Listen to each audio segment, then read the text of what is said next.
Jason J, the Flair guy. Now you may have heard that adage, when you have one great experience, you tell, say, 3 people, and when you have a really bad experience, you might tell 12, 14 people. The ratio varies. It kind of evens out around 1 to 4. A great experience, you tell 1, bad experience, you tell 4 times as many. Now, today, I'm going to talk about customer service and how important service is to the modern day business. It's more important than ever, and that's because customers now have more of a voice than ever. You look at social media, look at YouTube, look at Twitter, people are congregating in large communities and they're chatting and they're talking about what they like and what they don't like, and generally a lot of fluff as well in between. So let me tell you a quick story about how this really bites, how it can affect business, how one person can basically tackle a multi-billion-dollar organization. And you may have actually seen this. It became a viral video back about 1.5 years ago. It's called United Breaks Guitars.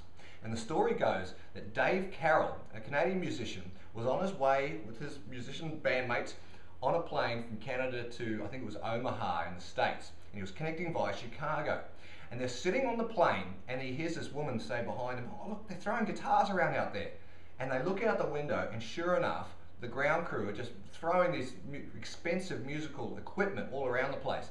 And so he jumps out of his seat and he goes up to the hostess and says to her, "Look, they're throwing our equipment, can you help us?" She refers him to someone else, refers him to someone else. Finally, he gets to the sort of the head of the ground crew, and the lady who he's dealing with says, "Well, hun, that's why we get you to sign the waiver." Yeah, with no trace of empathy or compassion in her voice. Now, of course, this kind of infuriated him. He had to get back on the plane. When they arrived at their destination, he found that his very expensive, I think it was $2,500 guitar, was broken in 2. And basically, he then set about trying to get reparations from United to fix it. Well, 1 month led into 2 months, led into 3 months, and all along the way, they were basically putting the onus back onto him. Well, you've got to fly back over to the airport where it was first discovered, and all of the onus was, it was his problem, and he would have to sort it out himself. Until, after a very frustrating 9 months later, he finally got the word from the customer service representative, "We can't help you, we will not be refunding you anything, go away," more or less. So, being just an individual or a man of few means, he wasn't a big corporation, he decided, well, I've got a couple of things going for me. 1, I've got my musical ability, and 2, I have the power of social media. So what he did is he got together with his bandmates and they decided to pen a trilogy of songs. The first one called United Breaks Guitars. Now he loaded the song up and recorded the video, loaded up on YouTube, and within 1 day they had 150,000 views. Within a couple of months they were close to 500,000. And now, about 2 years later, they're up to about 8.5, well maybe more now, I only looked a couple of weeks ago, but they're over 8.5 million. 8.5 million people have seen the way United treated Dave Carroll and his band on that particular journey. Now, it may be coincidence, it may be not, but the share price of United, about, I think it was a few months into this viral video going out, plummeted by 10%, and I think 180 million of it were lost off the value of the business.